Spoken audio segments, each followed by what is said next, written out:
In part 1, I explained what broke Britain. 40 years of financialization.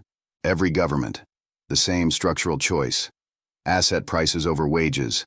Finance over manufacturing. The present generation over the next. Today, I examine what that breakage produced politically. Why reform is rising. What the immigration question actually looks like when you apply the evidence rather than the emotion. What every party is offering and whether it works. And what an honest program actually requires, including the hard choices that no current political leader is making with full honesty. This is the harder conversation. I'm Victor Smith. This is The Verdict. Part 2 of 2. Part 1. What Reform's rise is actually telling us. Reform UK is polling at 26%, the largest party in voting intention polls since late 2025. Its support is highest in Eastern England, the Midlands, and Northern England. In the 2026 local elections, it gained 1,451 seats. Labour lost its heartlands. For the first time in nearly 50 years, Labour lost Tameside Council in Greater Manchester, the constituency of its former deputy leader. Nearly 3/4 of voters think things are getting worse. Economic optimism is at its lowest since 1978. The political class's instinct is to explain this away. To say Reform voters are misinformed. To say Farage is exploiting grievance. To say the concerns are not legitimate. That instinct is both morally wrong and politically suicidal. Let me be precise about what Reform's rise is actually expressing, because it is not a single thing. It is at least 4 distinct phenomena bundled together and sold as one. Phenomenon 1. Legitimate economic grievance. Working-class Reform voters want action to address the industrial, economic, and social decline of left-behind towns. They want wages to rise. They want their local hospital to function. They want their children to afford a home. These are not right-wing demands. They are human ones. The failure to deliver them across 40 years is the engine driving everything else. Phenomenon 2. Genuine cultural anxiety. Reform support comes substantially from people uncomfortable with the social changes of recent decades, particularly the pace of demographic, cultural, and religious change in Britain. This requires careful handling. The fact that a concern is widespread does not make it correct. The fact that it is uncomfortable does not make it illegitimate. Britain has changed demographically with a speed that has outrun public deliberation. Many communities have experienced that transformation not as enrichment, but as displacement of their culture, their sense of place, their assumption of what their country looks like. That experience deserves to be taken seriously without being validated uncritically. And here is where the honest analysis must resist 2 equal and opposite temptations. The temptation on the left is to dismiss this as racism. That is wrong. People have a legitimate interest in the pace and management of cultural change in the country they live in. The temptation on the right, and Reform's specific temptation, is to treat immigration as both the cause of all problems and the solution to all problems. This is factually incorrect and dangerous precisely because it offers a simple answer to a complex problem.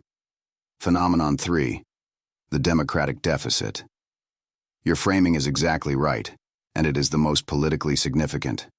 People haven't been asked. The scale of demographic and cultural change Britain has experienced since 2004, when EU free movement was extended to new member states, was not presented to the British public as a conscious choice. It was managed, accommodated, occasionally celebrated, but never debated and never decided democratically. Politicians of all parties either supported it, facilitated it, or lacked the courage to challenge it for fear of being called racist. The result is a democratic wound. Not because immigration is wrong, but because democracy requires consent. Consent requires deliberation. Deliberation requires honesty. And the British political class was comprehensively dishonest about the scale, pace, and consequences of immigration for 2 decades. That wound is what Reform is exploiting. Exploitation of a wound does not mean the wound is not real. Phenomenon 4. The cultural backlash. Alongside immigration, a significant portion of Reform's support reflects backlash against what voters perceive as an elite-driven cultural agenda, on gender, on race, on history, on language, that they neither voted for nor recognize as their own values. This is a genuine social phenomenon, distinct from immigration concerns, though frequently conflated with them. Part 2. What the data actually shows on immigration. Now I apply the evidence to the specific claims being made, because this is where the conversation most consistently abandons fact for emotion, on both sides. Claim 1. Immigration has driven down British wages. The evidence is mixed and complex. For most of the wage distribution, the evidence that immigration suppresses wages is weak. In the year ending June 2025, 69% of non-EU immigration was for work and study purposes, people filling roles the domestic labor market was not supplying. Care workers, NHS staff, food processing, construction. These sectors were not taking jobs from British workers. They were filling vacancies British workers were not filling. However, at the lower end of the labor market, in sectors with lower skill requirements and weaker trade union organization, there is credible evidence of some wage suppression. Not because immigrants are to blame, because the combination of high labor supply and weak worker bargaining power produces predictable outcomes. The answer to that problem is stronger worker protections, higher minimum wages, and restored union bargaining power, none of which reforms actual platform supports. Claim 2. Immigration is unsustainable and unprecedented. Net migration peaked at over 900,000 in the year ending March 2023. That was genuinely unprecedented and legitimately alarming to people experiencing pressure on public services and housing. The claim that it remains at that level is not accurate. Net migration has fallen sharply to 204,000 in the year ending June 2025, similar to pre-Brexit levels. The crisis being campaigned against has substantially resolved in numerical terms. The only major category where net migration did not decrease was asylum, standing at 90,000 in net terms, roughly double its pre-Brexit share of total net migration. The asylum question is real. The processing system is genuinely failing. The use of hotel accommodation has been both costly and socially disruptive in specific communities. These concerns are legitimate and require honest policy response. Claim 3. Immigration is destroying the NHS. This requires the most careful treatment of any claim in this debate. The NHS employs approximately 200,000 workers born overseas. Without immigrant labor, doctors trained in South Asia and Africa, nurses from the Philippines and Nigeria, care workers from Eastern Europe, the NHS would not be functioning at its current level. It would be functioning significantly worse. The NHS is not broken because of immigration. It is strained partly because the care system that should receive patients exiting hospital is itself underfunded and relies heavily on immigrant workers whose availability has reduced following immigration restrictions. The interaction is complex. The simple narrative on either side fails to capture it. Part 3. What every party is offering, and Victor's assessment. Labor. The assessment. Labor's position on immigration has shifted dramatically under reform pressure. Net migration has been brought to pre-Brexit levels. The numbers have been delivered. But Labor's problem is political authenticity. The party spent 15 years dismissing immigration concerns. Its MPs called voters racist for expressing them. Gordon Brown was caught on microphone calling a lifelong Labor voter a bigoted woman for raising them. The trust damage from that history is not repaired by a policy reversal. And Labor's economic program, genuine investment in public services, workers' rights legislation, planning reform, is closer to what the evidence supports than any other mainstream party. But it is operating at insufficient scale and insufficient pace to produce the visible change that angry voters require before 2029. Victor's verdict on Labor: right diagnosis, insufficient prescription, wrong speed, catastrophic history on the cultural question, survival at the next election, uncertain, requires visible delivery not yet achieved. The Conservatives. The assessment. The Conservative Party's position is perhaps the least coherent of any major party. Its alternative program includes scrapping the Climate Change Act, repealing employment rights legislation, cutting taxes without credible matching spending reductions, and hardening immigration rhetoric. The fundamental problem is that the Conservative Party oversaw the highest net migration in British history, over 900,000 in a single year, while simultaneously promising to reduce it. That record destroys their credibility on immigration more completely than any Labor attack could. And their economic program, deregulation without investment, tax cuts without productivity strategy, is the approach that produced 15 years of wage stagnation under their watch. Victor's verdict on the Conservatives: catastrophic credibility deficit on immigration from their own record. Economic program repeats the approach that failed, currently fighting reform for the same political space and losing. Existential crisis rather than coherent alternative. Reform, the assessment. Let me be precise and fair here. Reform is right about some things. The democratic deficit on immigration is real. The pace of cultural change has outrun consent. The political class has been dishonest and dismissive. Mainstream institutions have failed working people in left-behind towns. These are genuine observations that deserve genuine responses. But Reform's program contains fundamental contradictions that its voters deserve to have explained clearly. First, on fiscal credibility. Reform promises large tax cuts simultaneously with maintained or increased public spending. That combination does not add up. The Truss experiment demonstrated what happens when British fiscal credibility is lost. Reform's program risks repeating it at larger scale. Second, and this is the most important point for the people who vote Reform, Reform's immigration program would close the visa routes through which NHS staff and care workers currently enter Britain. The mechanism is not mass deportation of existing workers. It is closure of renewal and new entry routes, meaning that when current visa holders' terms expire, they cannot be replaced from overseas. Britain trains approximately half the doctors it needs, assuming it can import the rest. Reform's program eliminates that import route before any domestic replacement pipeline exists. The communities that vote Reform because the NHS is failing them would see the NHS fail faster, not because the analysis is partisan, but because the arithmetic is unavoidable.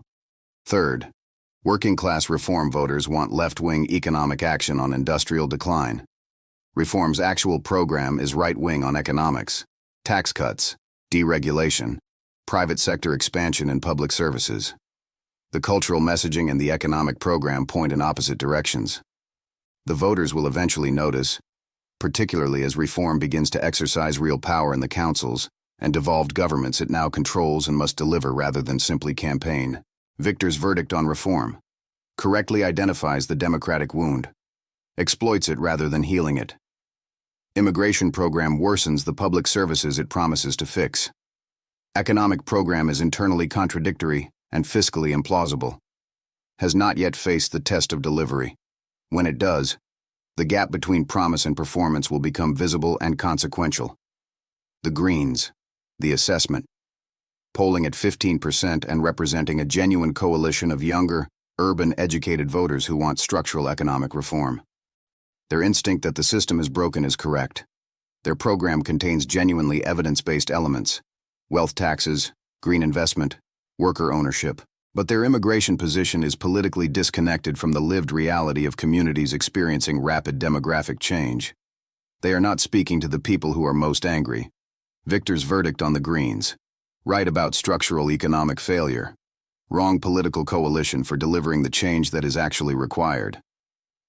Part 4. The hard choices. What actually needs to happen? Here is where I say the things that cost politicians votes. Because the honest analysis leads here, and because the previous piece established that I will follow the evidence wherever it goes, including when it makes my own earlier formulations imprecise. On tax, the precise, honest position. I want to be clear about something I stated loosely in an earlier version of this analysis. Higher taxes is not the answer as a general proposition. The evidence on capital flight is real. High marginal tax rates on mobile capital and high earners do risk avoidance and outflow. France's 75% top rate experiment under Hollande is instructive. General tax rises are not what the evidence supports. What the evidence supports is targeted tax reform. A land value tax, specifically on land, not on labor or productive capital. You cannot move land offshore. It cannot be avoided. Adam Smith advocated it. Milton Friedman advocated it. The IFS has endorsed its economic logic. Every mainstream economic school agrees. It does not suppress productive activity because land is not created by human effort.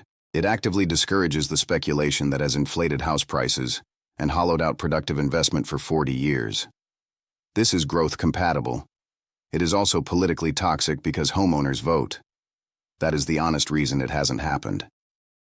Reform of council tax, currently regressive, penalizing those in lower value properties disproportionately. Replacing it with a proportional property tax reduces burden on lower income households and increases it on high value property owners. Growth compatible. Fair. Politically difficult. Inheritance tax reform. Closing loopholes that allow generational wealth transfer to escape taxation. Not a growth suppressant. A fairness measure that also generates revenue.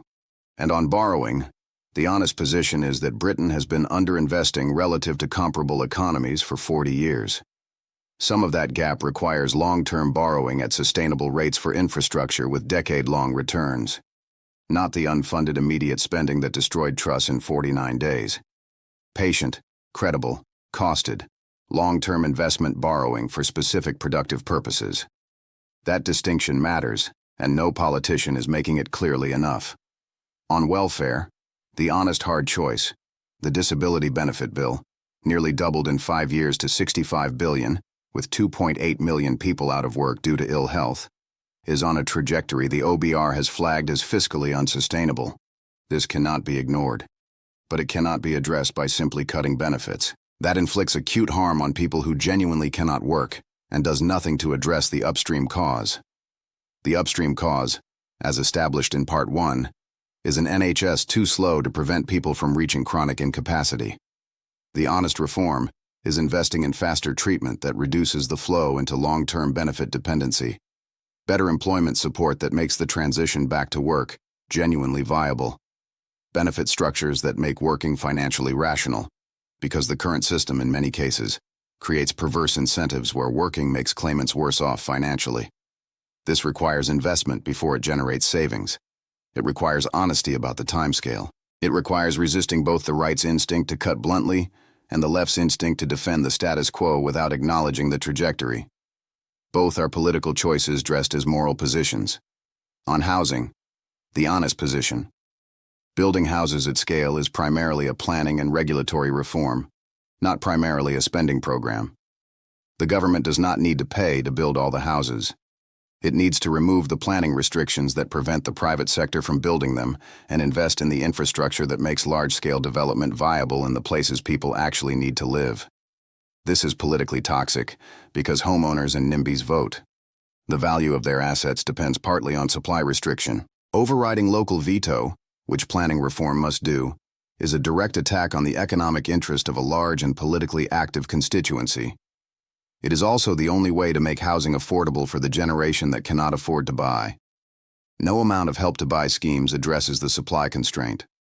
Only supply addresses the supply constraint. On immigration, the honest position. Britain needs managed, transparent, democratically deliberated immigration policy. Not zero immigration. The economic evidence does not support that. Not open borders. The democratic evidence does not support that. A system that is controlled, honest, and treats both the interests of newcomers and the concerns of existing communities with equal seriousness. Concretely, a published annual immigration target agreed by Parliament, not set by Home Office administrative decision. Integration investment that matches the scale of arrival. Honest acknowledgement that asylum processing at current pace is a system failure requiring structural reform. And on NHS staffing specifically, the honest long-term answer is a decade-long program of domestic medical and nursing training at the scale required, properly funded and properly incentivized, while managing the existing international workforce carefully during the transition. That program is not currently being funded at the required scale by any party. Part 5. What happens if none of this is addressed? The polarization deepens. Reform or its successor gains power, possibly at the 2029 election. It implements its program. The NHS deteriorates as immigration restriction removes workers before domestic replacements exist. The fiscal contradictions produce a market crisis. The cultural backlash hardens into something darker. The young people who have never had a pay rise, already the most economically radical generation since the 1940s, radicalize further in a different direction. The historical parallel is not comfortable. Democracies that fail to address structural economic grievance while allowing cultural scapegoating to fill the analytical vacuum do not always self-correct. Sometimes they elect people who make things significantly worse before the correction comes. Britain is not at that point, but it is moving toward it. Victor's final verdict, Parts 1 and 2. Britain's polarization is real. Reform's rise is a genuine political phenomenon that will not be reversed by dismissing it. But Reform's program does not fix the problems that drive its support. It exploits the politics of grievance while worsening the underlying conditions. The honest program Britain needs is being advocated by nobody with the power to implement it. Every party offers a partial truth. The left has the economic diagnosis but lacks political courage on cultural change. The right has the cultural diagnosis, but lacks the economic program that would actually help the people who are most angry. Reform has the anger, but not the answers. And the Greens have the right analytical instincts, but the wrong political coalition. What Britain needs is a leader willing to say all of the following simultaneously, and mean it. The pace of immigration was too fast. We should have been honest about it sooner. Immigration itself is not the cause of your economic pain. 40 years of financialized capitalism is.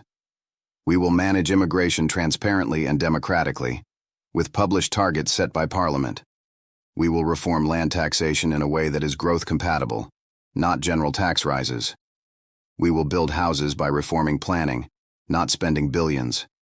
We will fix the welfare trajectory upstream, through faster NHS treatment and genuine employment support, not by cutting benefits from people who cannot work.